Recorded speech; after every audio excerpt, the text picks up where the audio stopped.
morning. Dito natin ang Philippine Loop, North Luzon Leg. So, dito na ako inaabot ng gabi sa Atok, sa Akransen. Dito ko na pinili kasi malapit na to sa pangatlong checkpoint natin. Yung second highest point ng Atok. Tapos bababa na tayo ng Ilocos. So, yan yung tinulugan ko. Tara, prepare na tayo sa labas. Yan, all set na tayo. Patungo na tayo sa ating third checkpoint. Kung may ano doon, Atok, second highest point ko. Kapag prepare na tayo, nakapagligo na rin tayo. Tara, punta na tayo doon. Let's go!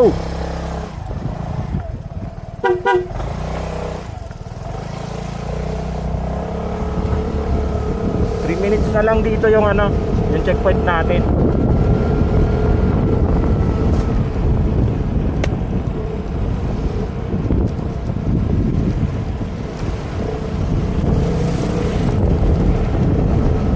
Maganda. Ay, ang sarap magmotor.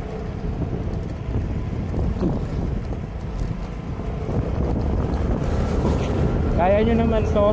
Ang kapitol lang yan, priority syempre. Hanggat kaya pa. Kesa naman na tinaas lahat tayo pag-agawin. Dahan dun sa tinuluyan natin 3 minutes away na lang yung ating third checkpoint na signage ng highest point sa Atok. Oras na to medyo maginaw-ginaw na, kaya nagsuot na rin ako ng ating sleeve. Pinihiyaan tayo ng magandang araw.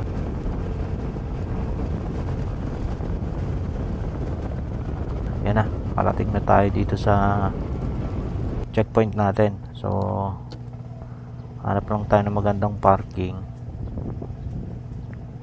Siguro mag-U-turn muna ako para nakaharap yung Vespa natin dun sa signage.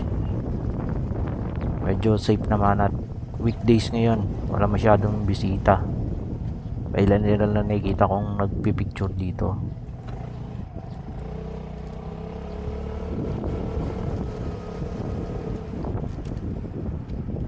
So prepare na tayo para sa ating passport checkpoint.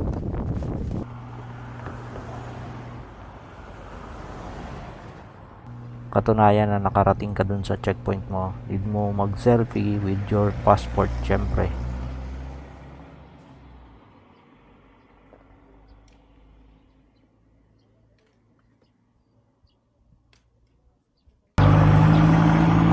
Dala tayo sa third checkpoint natin. Baba na tayo ng Ilocos para sa fourth checkpoint.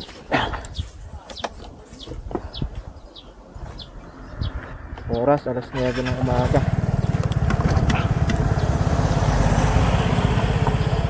Tara.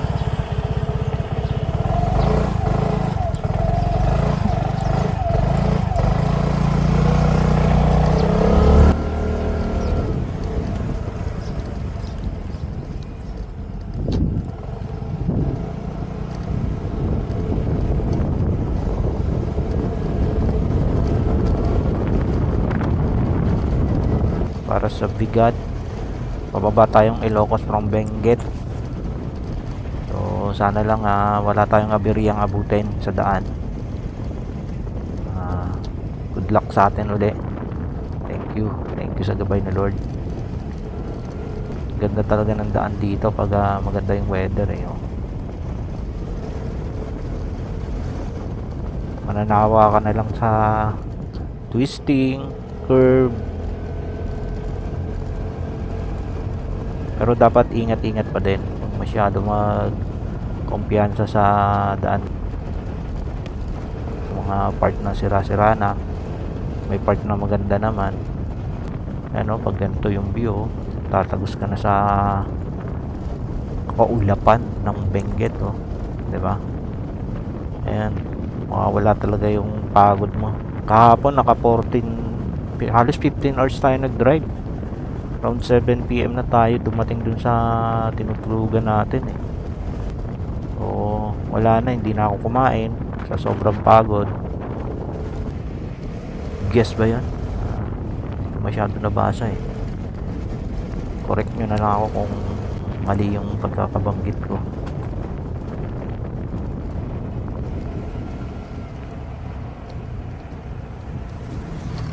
Black and white na yung background natin.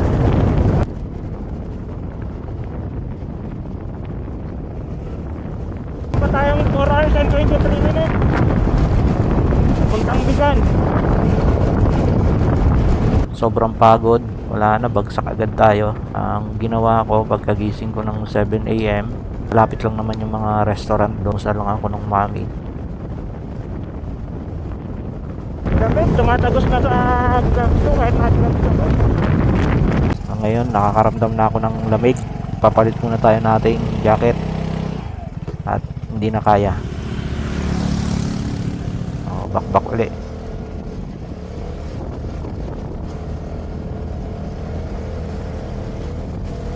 At ayun na nga, inabot na tayo ng pag.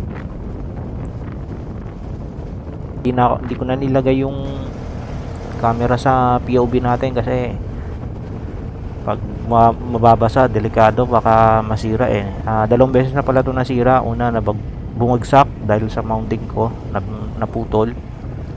2.5 yung pagpalit ko ng lens. Tapos yung pangalawa, nung nagbikol kami, nilublub ko sa dagat, water damage.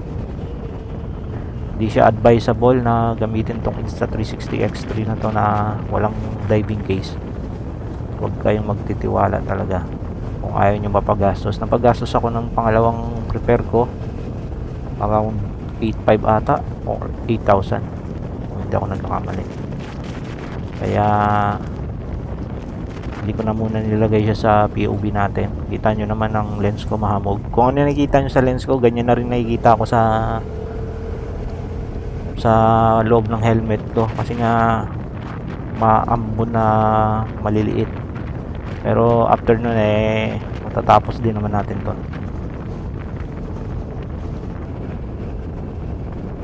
Kumanda na rin ang weather sa wakas.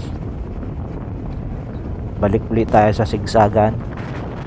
Ito yung nakakaumay talaga dito sa Benguet eh. Pero kung fans ka ng banking bagay sa'yo umakyat ng Benguet. Ako talaga siguro mga 1 hour lang na banking nauumay na ako eh. Mamimiss mo yung mahabang kalsada, yung dinadaanan na makaka-relax ka naman. Sa ngayon pababa na tayo nito.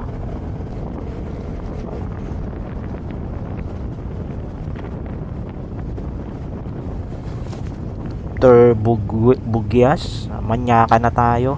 So ganito sa Benguet nga pala, priority ang mga aahon. So tandaan nyo yan, lagi magbibigay ng way sa mga kukross lang tayo ng Cervantes pero hindi tayo kakaliwa papuntang Cervantes kasi Quirino ang daan natin sa skyline na tinatawag nila. So abangan nyo sa susunod na episode natin. Sobrang hirap at tarik ng Quirino. Medyo umiinit na ang panahon. At medyo patag na uli at dire-diretso. Nakakamiss talaga yung dire-diretso pag medyo mahaba yung sigsagan eh. Pero sa buong trip ko talaga, Quirino ang pinakamahirap na dinaanan ko. Sobrang tarik talaga ang daanan. Sa wakas, nakababa na tayo. Mayuman na yun, puro ligo-ligo. Sa tayo sigan, 2 oras pa. Nagpahinga lang tayo saglit sa arko ng Quirino at may nakita tayong mga tropang igorot doon nanghingi ng sticker, so binigyan natin sila. Time check, 11:51. Nakapasok lang natin ang province ng Quirino.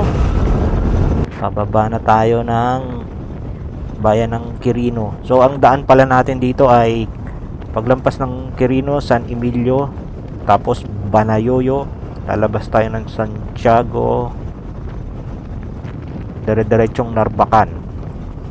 Kasi ang target natin ngayong day 2 ay bayan ng Lawag City. So from Atok, nasa 4 hours and 30 minutes siya nung chinek ko. Pero ang haba yan, depende kasi sa stopover mo.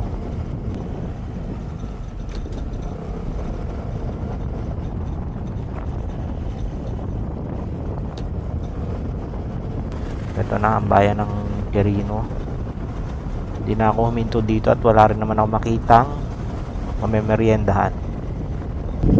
Pasabak na tayo sa off-road Butik na yan.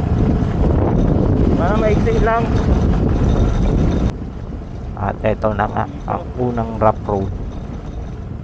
Mukhang maiksi lang naman.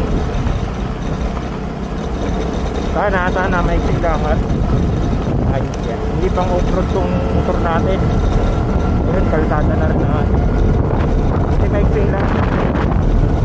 Ginagawa kasi yung kalsada dito hindi naman siya ganun kahaba, pero syempre malalaki yung bato so dahan-dahan na lang tayo at baka may tamaan sa pang ilalim natin. Kala ko doon ako dadaan sa tulay na yun, sabi ko ganda sana yung pala sa ilalim lang.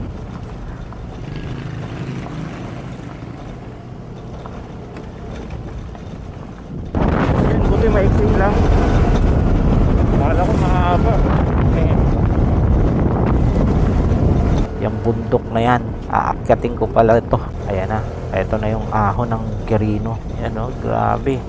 Dami ko ng ahon na napuntahan sa Mindoro, sa Benguet. Pero ito talaga ang nagpautot sa Vespa natin. So pakinggan nyo na lang yung makina natin. So see you in next episode para sa Quirino Lawag natin na checkpoint. See ya.